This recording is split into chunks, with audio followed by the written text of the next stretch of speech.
Google wasn't the first search engine. Facebook wasn't the first social network. So when investors are writing those really big checks, it's usually not the very first idea of the only one doing it. And I actually had a VC say this to me when I was in the Valley, like if you're the only one doing something, you're too early. My name is Ryan Micheletti. I'm head of global operations for the Founder Institute. I'm also a venture capitalist and general partner at the Veteran Fund. For those of you who don't know Founder Institute is the world's largest pre-seed startup accelerator. Over the last 10 years, I've had the pleasure of leading the operations team, helping us scale to over 7,500 portfolio companies across 200 cities with a mentor network of 35,000 mentors. I've run dozens of accelerator programs, invested in many companies. And, I think the intention for today is really to get your questions answered around fundraising. So we decided to bring in Vinnie, who's a fundraising expert, venture capitalist, and part of the Founder Institute's venture network, to ask questions and answer your questions today. So in a moment, why don't we go ahead and bring Vinnie up? We'll do a quick introduction, and then I will discuss and share what the agenda for today is. So Vinnie, when you get a moment, come join us on stage, and we'll do an introduction to the topic. Vinnie, it's good to see you. Thanks for joining us today. See you then. Cheers. Great to join you as well. Yeah, well, do you mind, maybe let's kick it off with just a really quick introduction on you, and then I'll go ahead and lay out the agenda. Okay. So Vinnie Lauria, founding partner of Golden Gate Ventures, a VC firm that started in Singapore, now expanded from Asia into the MENA region. We launched in Doha, Qatar earlier this year. The name Golden Gate Ventures, the bridge, the local logo clearly harks back to Silicon Valley, and that's where our roots are. All the founding partners who spent time there, I myself built 2 companies. So I fundraised on Sand Hill Road multiple times. I've gotten more no's than yeses, as would be the norm. So I do have experience on both sides of the table. That's definitely been the DNA of our firm, that we kind of really understand entrepreneurs, want to back great entrepreneurs, are pretty empathetic with founders. Yeah, awesome. Well, for today, let me just kind of share a little bit about what we'll be doing. So for the members of the audience, you'll see there's a Q&A function. So there's the chat where you can kind of chat with other people, but then there's an actual Q&A section where you can ask questions for me or for Vinnie. And we'll do our best to get to as many of these questions as possible.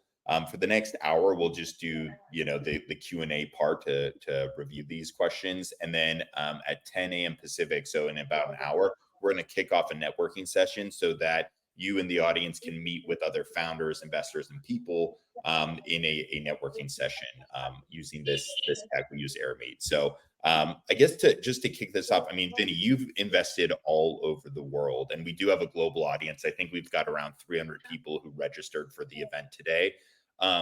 Maybe could you share some advice or insights of maybe funding rounds in California or in the US compared to maybe Singapore, compared to maybe what you're seeing in MENA? Like, do you have any kind of insights that you would want to share with the audience?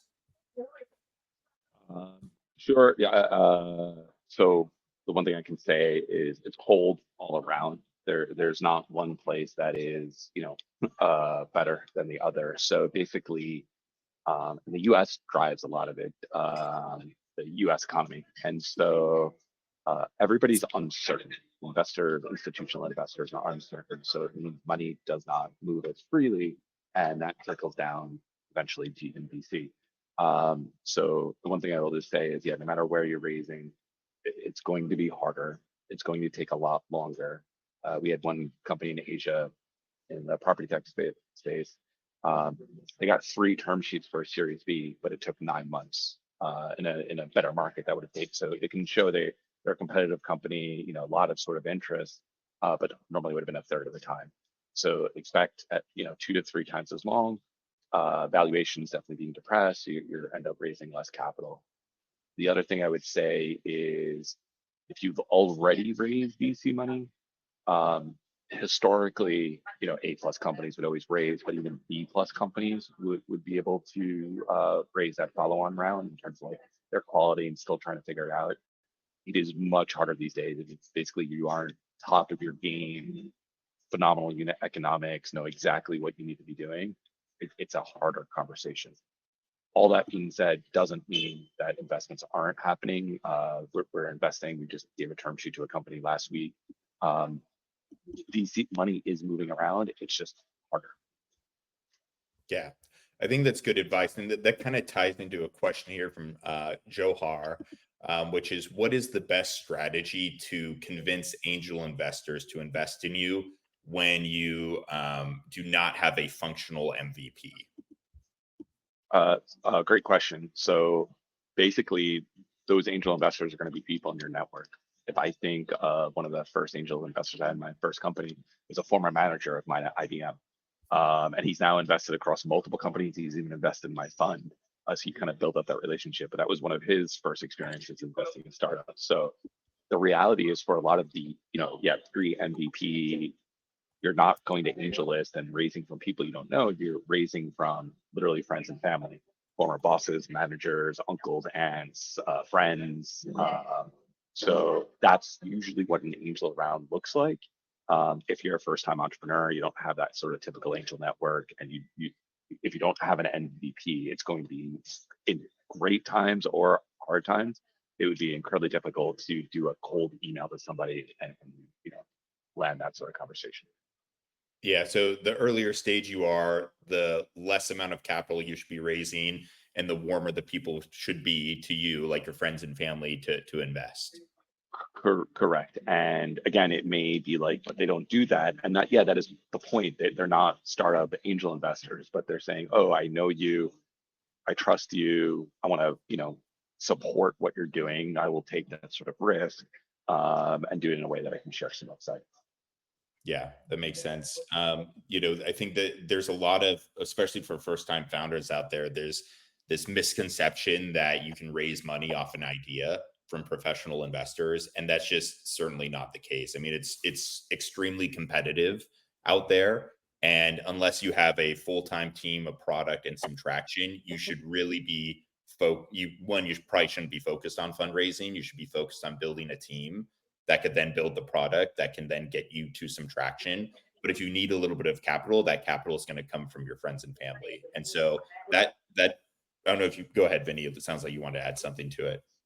I was gonna add because I hadn't heard that in a little while, but the thing is I used to hear that all the time, and I still hear it, like that people think that they can just raise off an idea. And again, even in like bumper times or money moving around, that is not the case. So like people see things on TV or Shark Tank or something, but even a Yeah. Shark Tank, like people have a product, there's revenue there, there's something built, and it is so cheap to build something today, so cheap.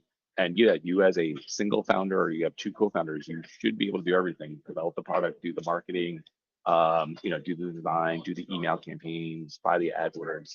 You need to wear all those different hats, and you should be able to do that on a razor thin budget. My first startup, Meetro, we were 7 guys living in a 3-bedroom house. So our only expense was the rent in Palo Alto off University Ave, which was a little high, but for 7 people, it was manageable, and ramen. And then everything else, we were just coding and developing and building. And so we had 8 months of runway that way. So you need, and we had a launch product and users before you're raising capital. So for the past few decades, that has always been the case.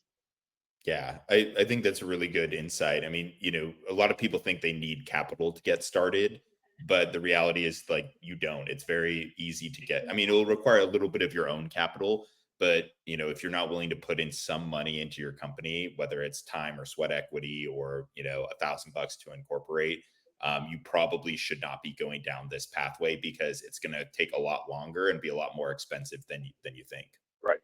And the one thing I'll say, 'cause you use the word easy, it's not easy like I never want to. So it's difficult. And so, for 1,000 companies that apply to us, there's a few hundred that we might meet with over a year or whatever. So like, just only 10% we get that land that meeting. And out of that 10%, it's another 10% that, land something in terms of investment. So it's generally less than 1%.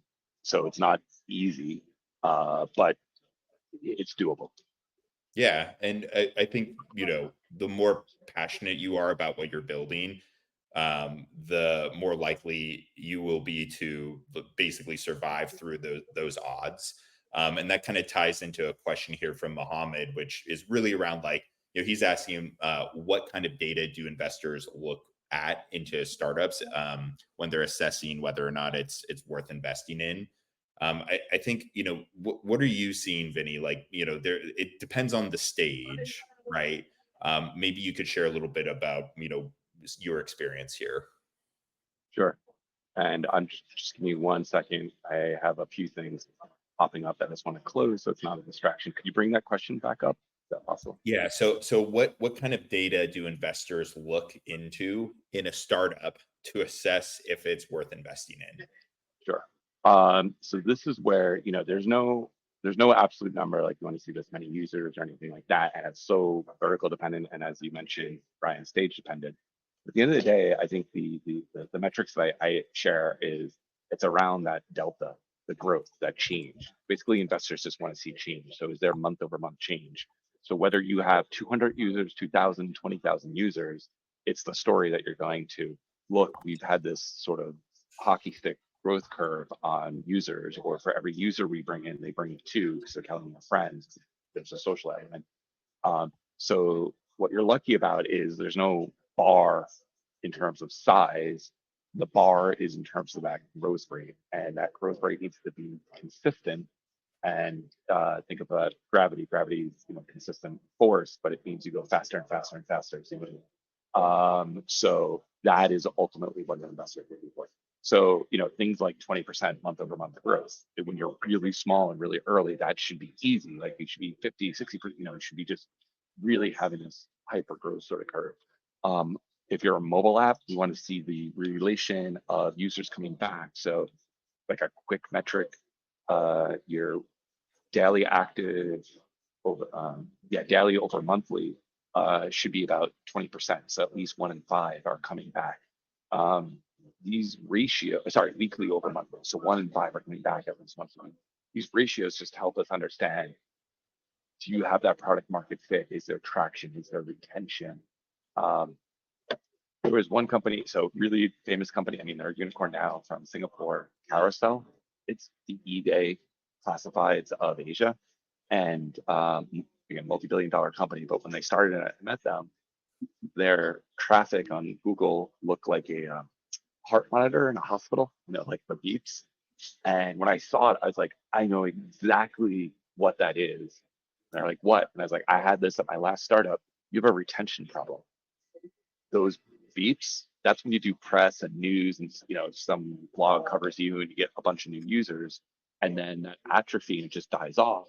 And that flat line isn't retention. That flat line is actually just low churn.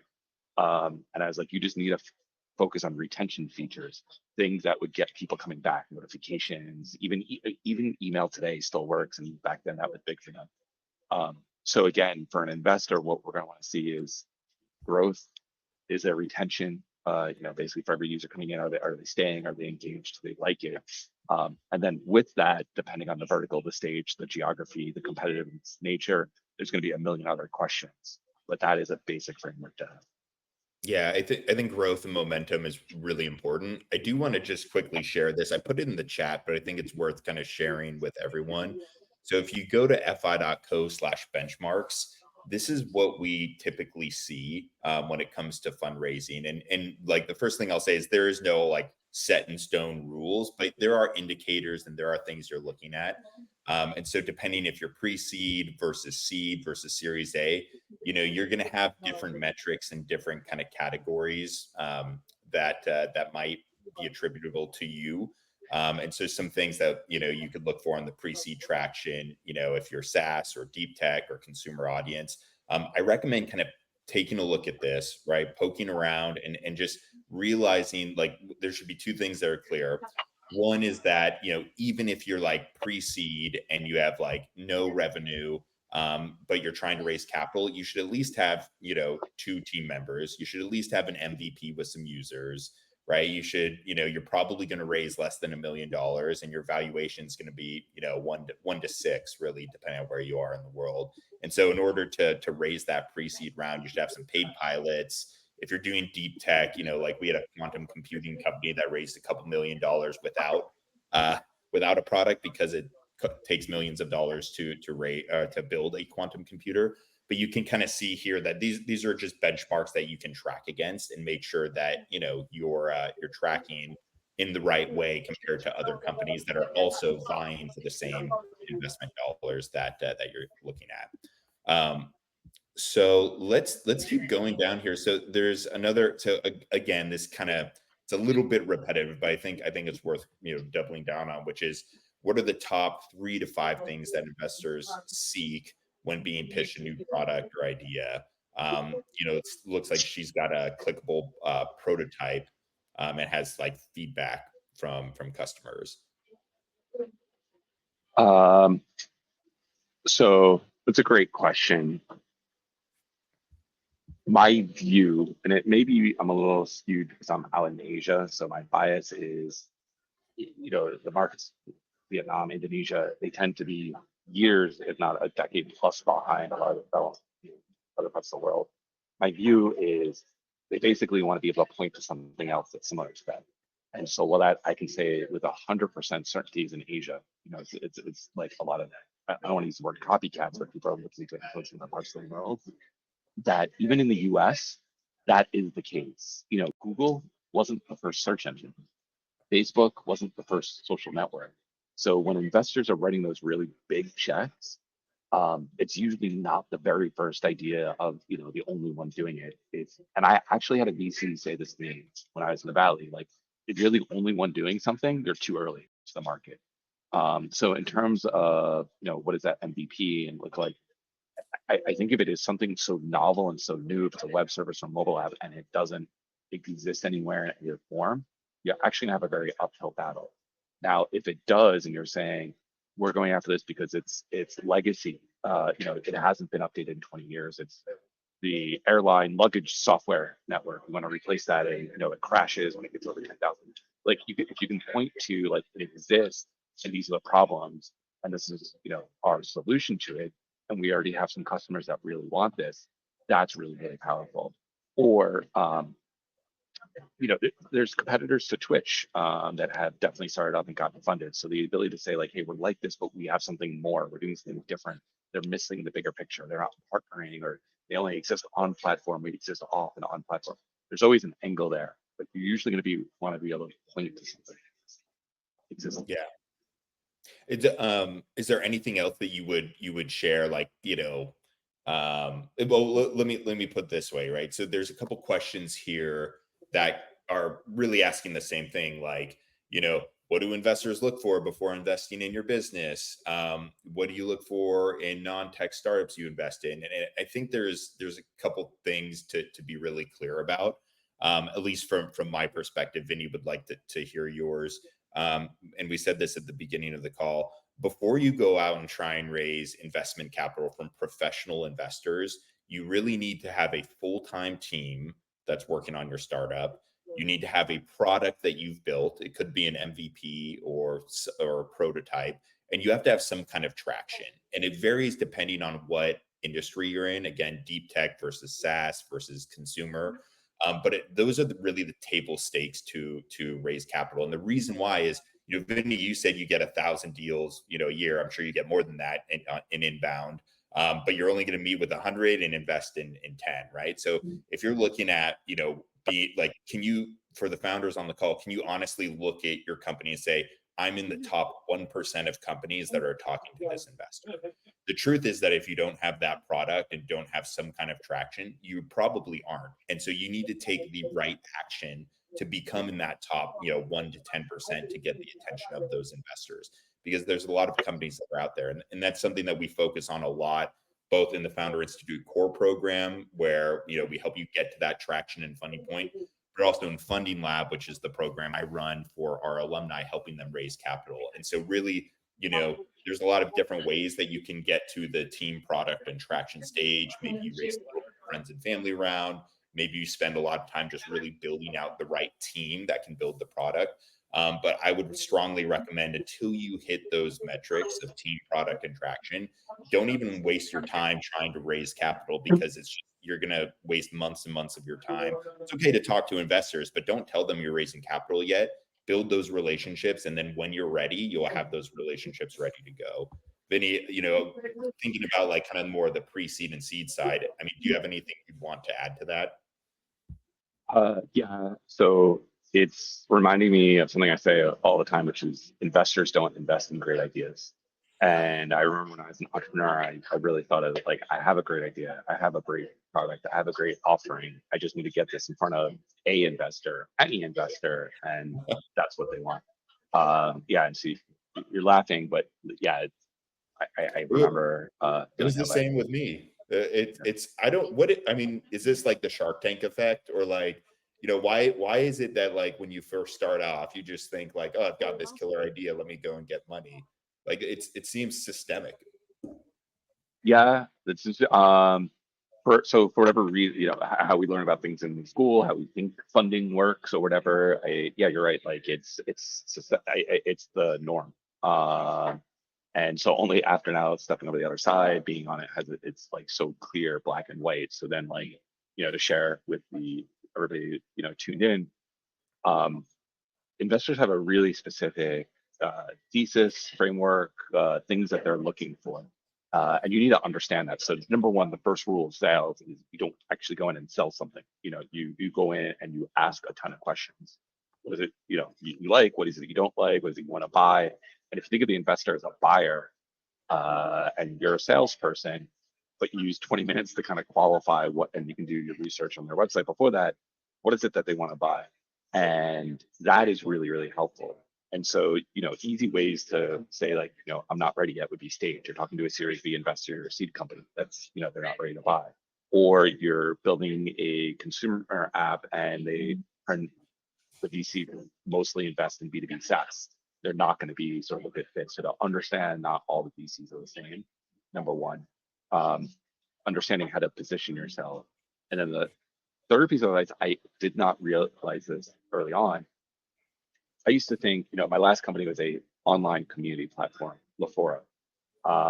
And so if you're in the community space, forums, message boards, again, this is dating myself now, it's 14 years ago.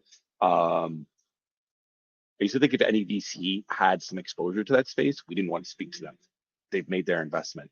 But now what I realize being on my side, if they have some exposure, if it's a direct competitor, they're probably not going to talk to us. But if they're exposed to that space, that's actually the best investor to talk to. They understand it. Hopefully they like it. They know what works. They can, to an entrepreneur, they can give a lot of feedback and advice. So your kind of hottest targets will clearly be around stage, but it will also be like, have they invested in kind of similar companies around this space? And if they have, I would move them to the top of the list. Yeah, really, really good feedback. There's a question here from Deepa. She says, "Hello, Vinny. Is there a minimum market size in USD for investors to invest in?" So think of TAM. Like when you're looking through decks, I guess what is like the floor of the TAM that you think would be reasonable for a company to try and go after? I think I would think of it this way. I know investors, we ask that, it's on things. At the end of the day, you can make TAM anything you want. I mean, you can think really big, really easy, but basically investors need to see it's $1 billion idea. So they need to see that's 100 million of revenue. So the question you should be going into it is, how can this business make 100 million of revenue within the next 10 years? And if you can put together projections like that, and they're, uh, realistic, Realistic. yeah, optimistic, but realistic, with the idea that that the market is growing. This is a new sort of space, a new opportunity. You're going to have a conversation. So it's less about what is the total addressable market size. It's, can you build a $100 million business within 10 years? And if the answer is yes, you're going to have good conversations with VC. If the answer is no, you're going to get VC saying things like, this feels like a lifestyle business. This feels more private equity. And that's, I've had VC say that to me, and that sucks. You're like, this is a huge opportunity. What do you mean a lifestyle business? But at the end of the day, the way that, so here's another tip, like I did not know this. I'm just happy to give out any sort of advice now that I've learned along the way. Like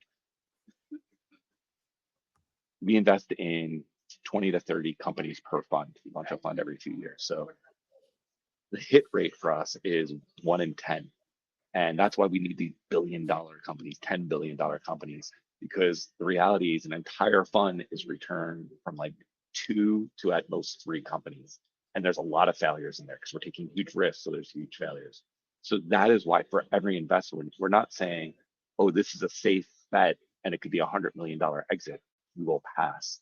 If it can't have this sort of billion-dollar potential, so the 100 million in revenue, then we're saying like that risk reward ratio just isn't there, and we're not going to write a check. That is how the VC business works. We're looking for that incredibly high risk, incredibly disruptive. And so the chance that, hey, there's a greater than 50% chance this may not work, we might be willing to take that because of the potential reward. Yeah.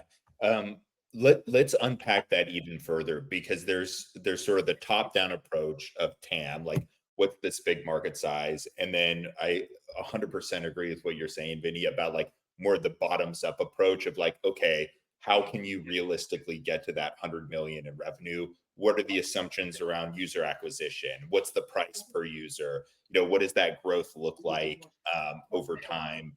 And so, and that's one thing that we really emphasize in the program is going bottoms up with that approach and looking at that.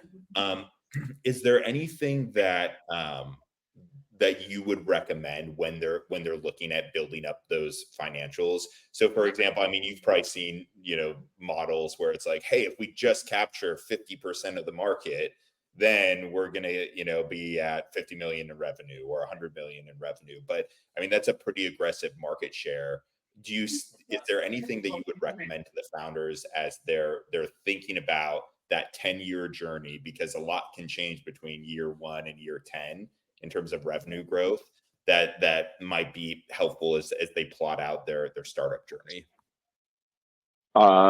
Great question. I am, different investors have different philosophies or whatever. I would be the very bottom up, where I don't want to see that overall market size and you claim you just get a few percent of it. That's maybe the conversation starter, but I want to see, hey, this is projections that we have for the next 10 years and how we get to 100 million in revenue, and assumptions that we must have. I am much more that direction, because I think you can make a market very large very easily by going into like sort of side businesses and stuff like that. So I definitely hear that, like they want to see this $100 million and you get a few percent of it. That's not going to capture my attention. It would be the bottom up sort of approach that these are optimistic yet realistic projections. Yeah. And I mean, when you're looking at using or at user acquisition in those projections, it does tie into the founder's go-to-market strategy.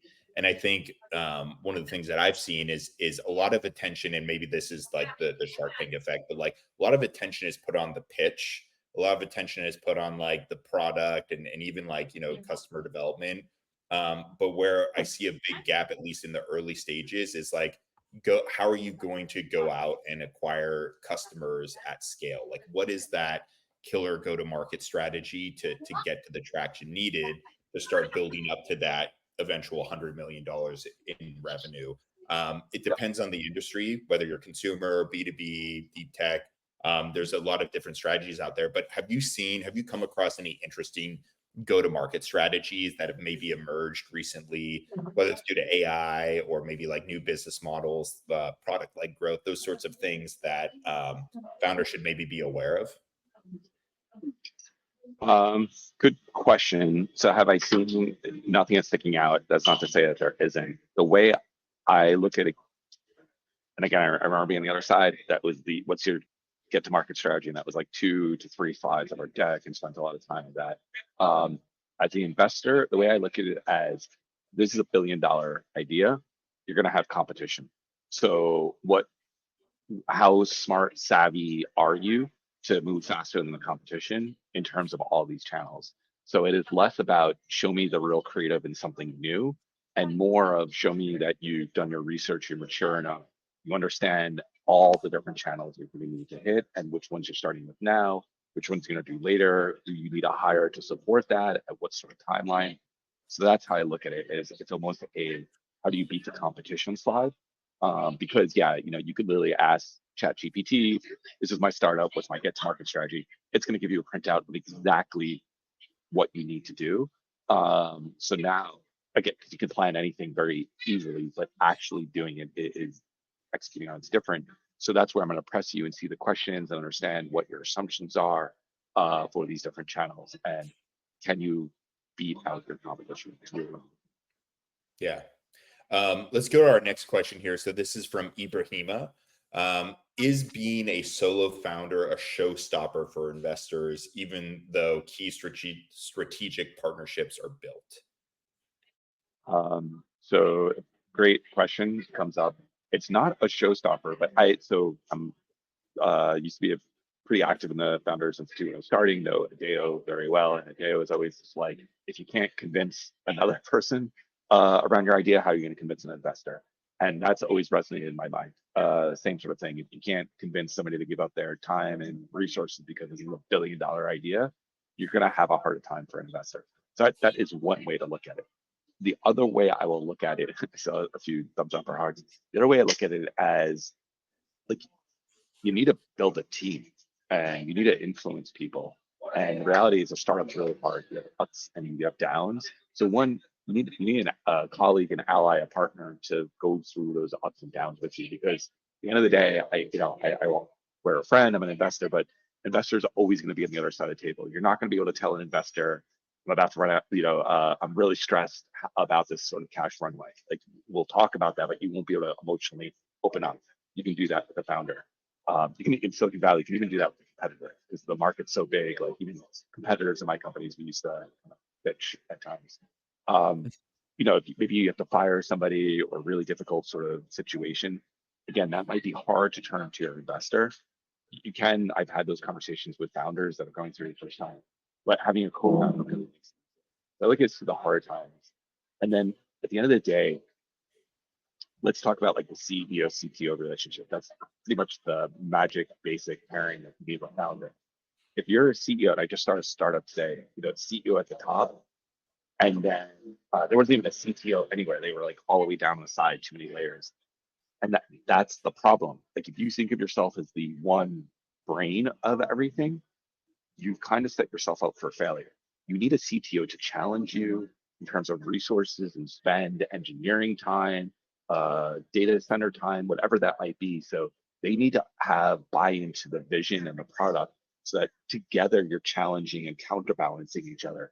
If it's purely top down from a CEO, you're going to run into huge problems. Yeah, I agree. It's also a single point of failure, right? If that CEO gets hit by a bus, and there's been scenarios I've seen where things like that have happened, it's hard for the company to recover. Continuity. So yeah, thank you for sharing that. There's also, and there's actually data out there that solo founders tend to have a higher failure rate. So investors are well aware of that. Part of it is like the stress, part of it, and Vinny, even for you, like on the VC side of this, right? How much more difficult and how much less fun would you have if you were a solo GP and you didn't have Jeff or some of the other people on your team to work with? I think there's this camaraderie piece of having a co-founder or having this like really close knit team around you that just makes the journey a lot more enjoyable and easier to manage. 100%. And so, yeah, I'm part of a partnership. So, yeah, so where Jeff and I were co-founding partners, the partnership has now grown to 5 partners. And we complement each other and we're, stronger for it. I even use like the Marvel Infinity Glove sort of like ratio. Like we all bring something really unique and together it is like super powerful. So, yeah, I'm a big believer of that. And, Jeff, who started the Founder Institute in Singapore, like we're opposites track. Like I'm not even that extroverted, but I'm, just being American in Asia, just, I'm just more out there and a bit more boisterous. Jeff is much more reserved. He's much more analytical. So, he's the, left, right brain, but kind of the analytical, I'm more of the intuitive sort of that. Together, that's a really magical combination. Yeah, so I'm a big believer of um, opposites attract, and that 1+1 gets 3. You get way more value out of bringing people complementary. And to that point, like if you look through our portfolio, it's an incredibly diverse portfolio. And I say that because I see the opposite of that in Asia, where they'll only invest in a certain type of background. And that could be a class sort of background, that could be a ethnicity sort of background. I see that even in Silicon Valley. I mean, there are VCs in Sand Hill Road that only invest in Stanford grads. That is really homogeneous sort of pool. And yes, there's a lot of really smart people that come out of Stanford, but like you want to have diversity across your portfolio. You want to have diversity of founders, you want to have diversity in the team. That's where innovation comes from. And I'll only say that I'm seeing some hearts like saddens me, like all the stuff that's happening in the US where they're pointing about like inclusion at the board level, and that's why companies are doing bad. Silicon Valley is is all a mix of people, and that's what makes Silicon Valley so magical. It's the Hollywood for tech. It's this giant magnet. It brings founders from every corner of the world, Latin America, Eastern Europe. Like I want to make it there, and it supports that immigrant sort of entrepreneur. Kauffman did a study, foundation at the US. 51% of all startups in Silicon Valley have at least one foreign-born founder. And then when you look at like companies that have gone public, whether that's Facebook, whether that's even Apple, like there's a foreign-born founder as part of the story. So really, really big in this idea of diversity in the team and complementary background don't all be the same. Yeah. A question here. So we can get into a little bit more of the equity side of things. So Ayokunle is asking, what amount of equity or advisory shares is appropriate to offer board members during pre-seed rounds? So maybe we could talk about, how much dilution per round, like maybe you could share some insights there, and then we could focus it on pre-seed. For advisors, I mean, that is a range. It could be anywhere from as small as 1/4% to up to maybe at most 2%. And I would say it's really important to put like an advisory agreement. Literally, again, you can ask ChatGPT, give me an advisory agreement for a startup. This needs to be 2 pages, maybe at most 4 pages long, but it should outline like this equity, it will vest over a 2-year period. It's, 4-year for employees, but for an advisor, maybe like over 2 years. And we're expecting, to join quarterly calls, in-person events, meetings, or weekly meetings, whatever that might be.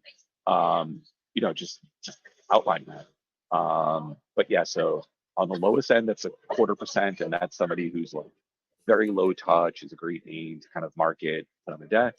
And even that, sometimes it's none. You push like write an angel check, write a small check. And then at the most, I would say like really high touch, 2%. I mean, there might be cases where it goes higher, but I think that's definitely fair.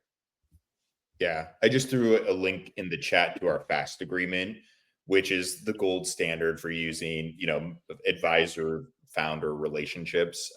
So take a look at that.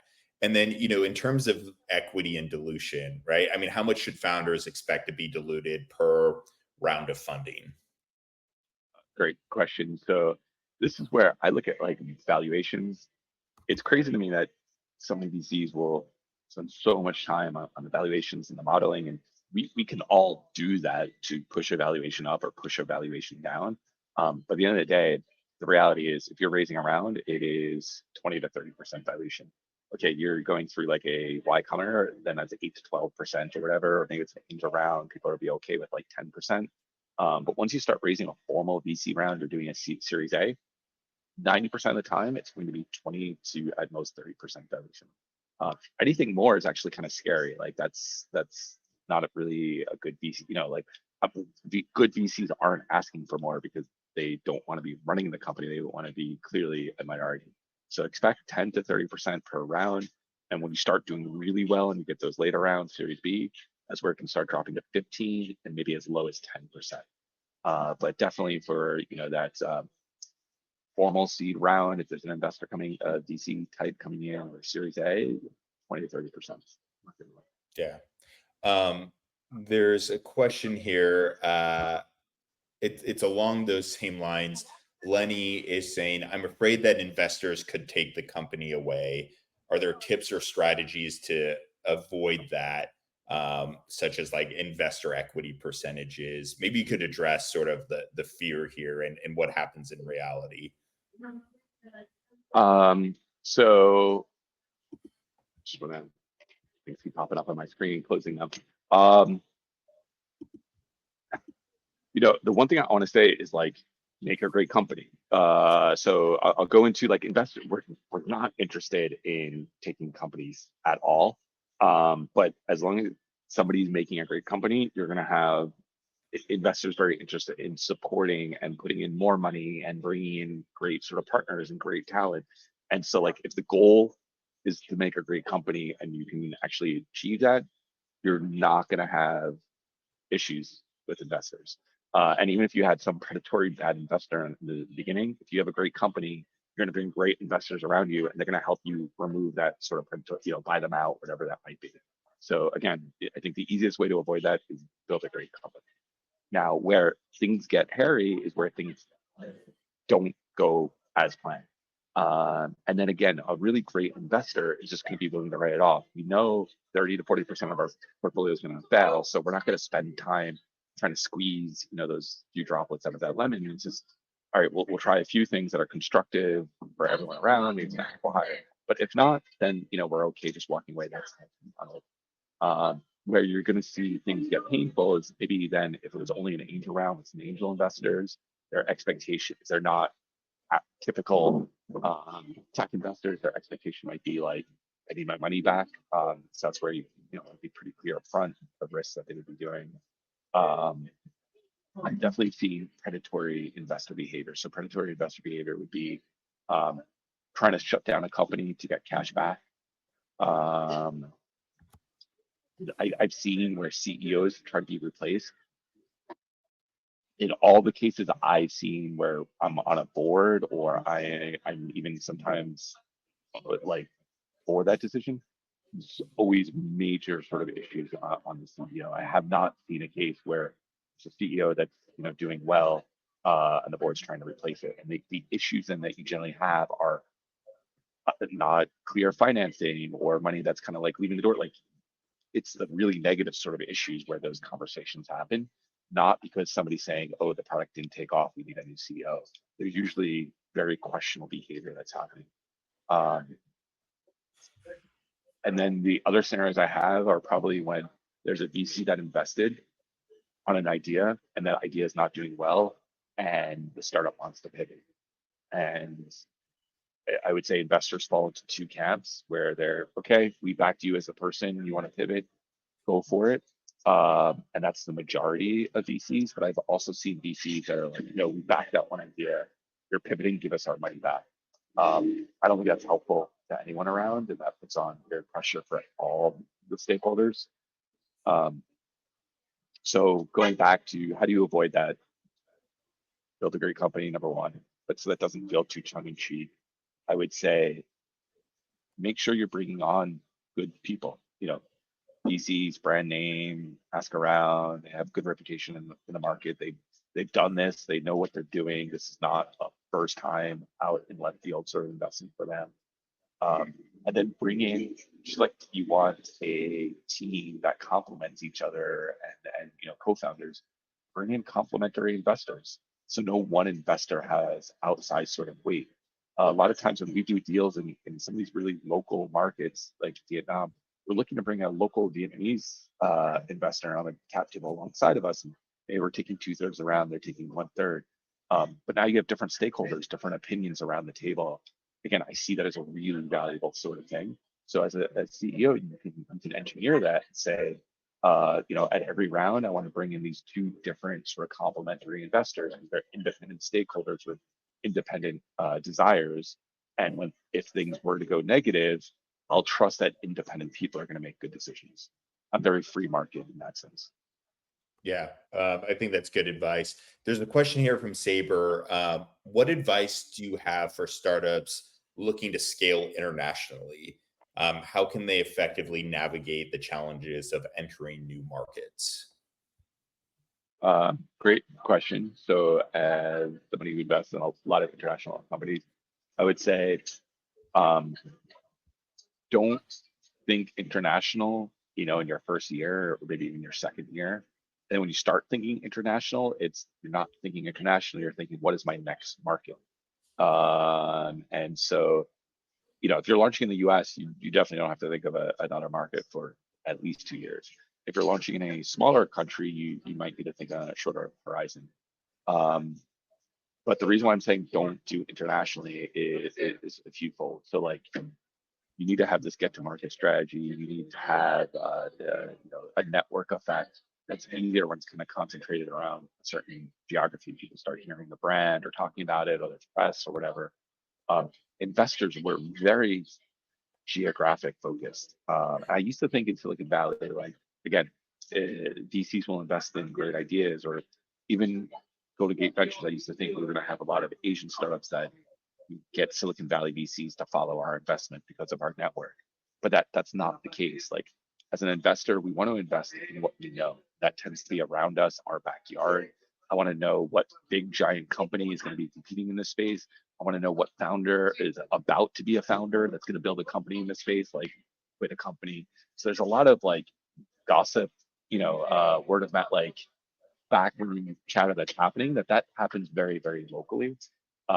So that's another thing to just realize that if you're building an international company, it actually makes it a little bit difficult early stage to find the right investor because you'll meet investors in the US that say we're focused in the US if you have revenue, heavily revenue from Europe, or you're a US company and you're split between Europe and the US, and then you go to Europe and they're like, oh, but you're a US company, you should show us a US lead and then come back to us.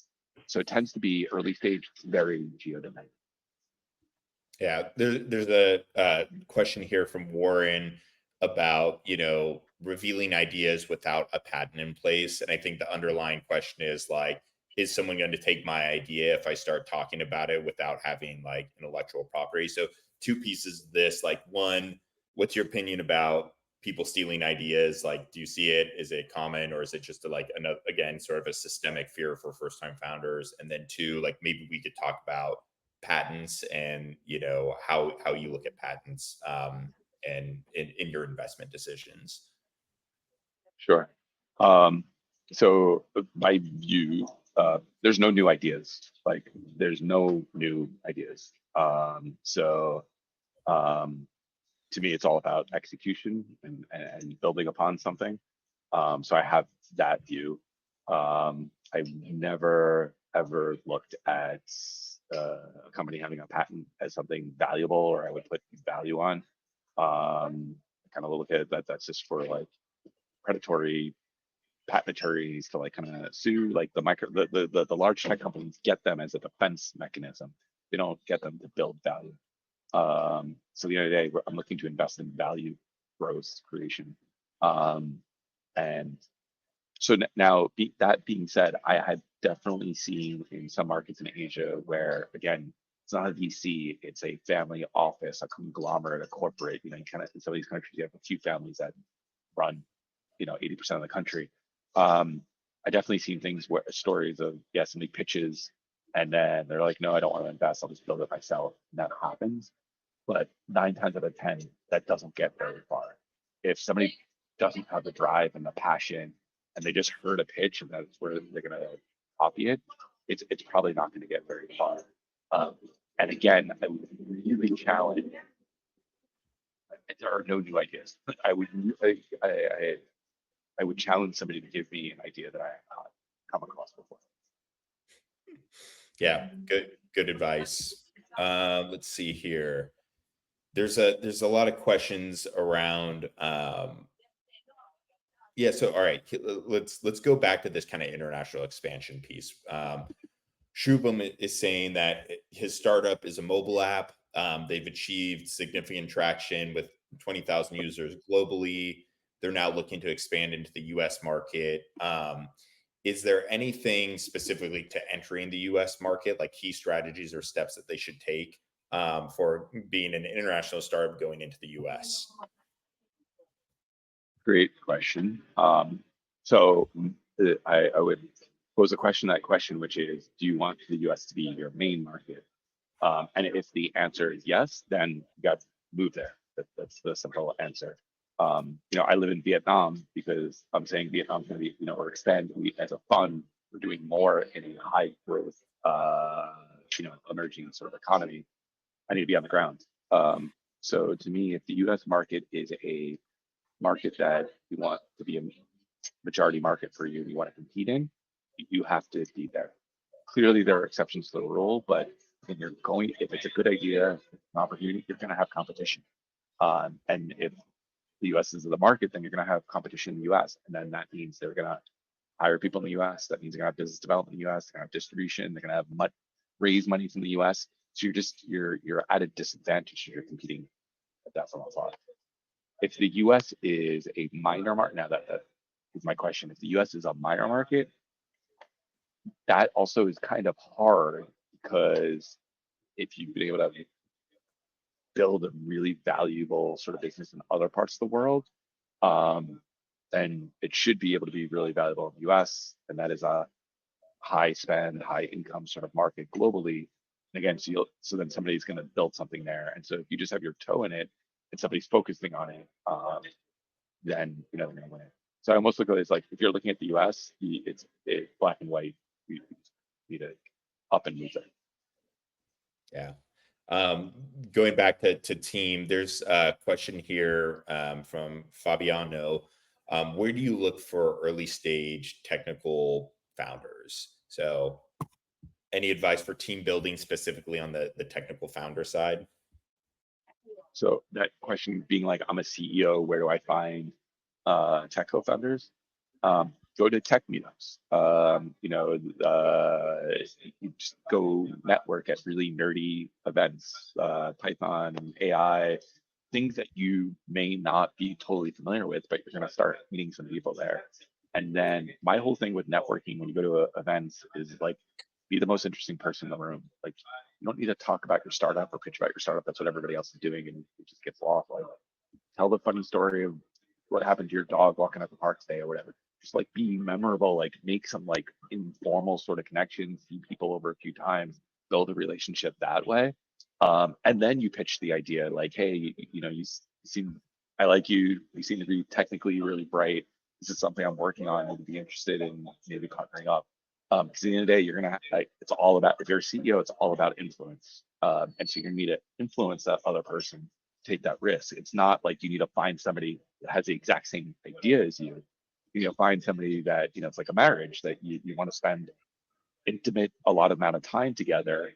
And they may be open to getting behind whatever vision it is that you have. So that would be my approach to finding a technical co-founder. Would just go to every sort of tech event I could meet, could be pretty open about it, like, hey, I'm working on something. It's a little too early, so I just want to meet people in the space, and maybe we can think of something together. And then, just like dating, take a few sort of interactions. Awesome. Well, I know we only have about 4 minutes left, so we'll get to a couple other questions here. Let me just see. What for maybe we could talk a little bit. I think a lot of the founders here are more in like the pre-seed stage.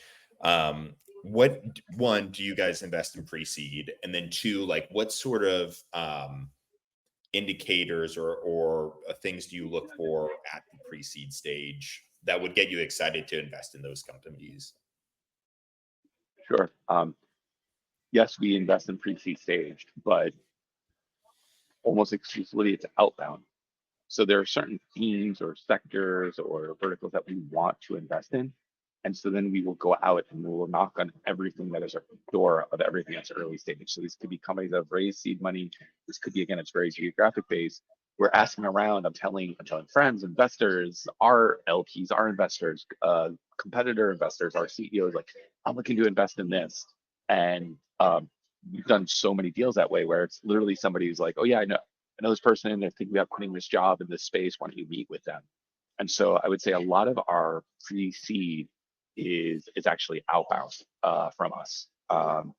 That 99.9% of the time, if it's kind of pre-seed, our focus, we say early stage, our focus is kind of Series A. If it's inbound, it's generally going to just be a pass. And I look at it as there are, like a 500 startups that does 500, startup investments. Those are great sort of things, or, Y Combinator or whatever, to kind of pitch, and they really take a look through everything, and they're willing to it. But once you start talking to like a more Series A-ish sort of investor, that pre-seed is generally going to be more outbound or a founder bet. Like, we buy founders in our portfolio, or people that were really senior that broke out of a company to start a new company. That's what you'll end up seeing for the pre-seed from a Series A investor. Yeah, that's helpful.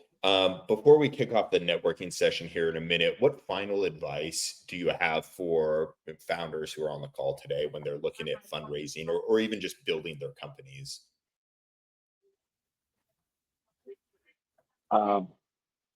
Stay hyper focused. Have that vision. I'm a big believer in vision. It takes you really far. Like, even so I can talk personally, like the vision of Golden Gate Ventures is to be top VC in emerging startup ecosystems. And where we started in Singapore, that's what took us to the Gulf region, because that's an emerging startup ecosystem. There's more money that's moving around there. There's more activity that's happening. So to set a big vision that's flexible enough that over a decade or 15 years can really grow the company, I think is important. But that vision shouldn't just be like, I am the everything app for everyone. There needs to be something kind of tied into what you're building, and that becomes a North Star. And it's not only for where you're going to open new business, but it's going to be how you hire employees, what you talk about in an interview, and can they get behind that vision and align with that vision. Because ultimately, if you're building a fast growing startup, it's about you scaling yourself with phenomenal top tier talent around you. So that vision, the culture is so important. Yeah, Vinny, great advice. And thank you for joining us today. We're going to go ahead and kick off the networking session. So for all the founders here, you're going to be, after we end this session here, you're going to be brought back into the networking room where you can either join a table with other founders. You could also do speed networking where it matches you one-on-one with individual founders. It's a great way to kind of meet new people and see what others are working on, potentially find co-founders. Vinny, really appreciate you joining us today. Thanks for sharing your insights. And yeah, if founders are interested, we're enrolling in many different programs all over the world to help founders get through this idea and pre-seed stage to traction and funding and beyond. So looking forward to meeting some of you here shortly, and we'll talk to everyone soon. Sure. And I was going to say, if anybody does want to reach out to me, just Vinnie Lauria on LinkedIn, can drop me a message there and follow up. Great. Thanks, Vinny. Good to see you, man. Cool. Take care.